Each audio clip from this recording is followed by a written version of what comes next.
In this video, I'm going to show you how you can type @sign on the keyboard of your computer or on your laptop. So if you check on your computer or on your laptop keyboard, you'll find that there is an @sign on number 2.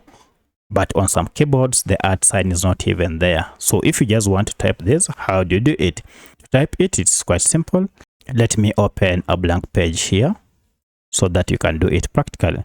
So I want to put an @sign after the word hello there. To do so, just go ahead and put one finger on your shift key like that.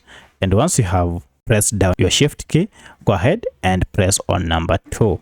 And look at that, the @sign has been inserted. So that's how you insert the @sign using your keyboard. If you have another question, kindly let me know in the comment section. Otherwise, thanks for watching and let's meet in the next video.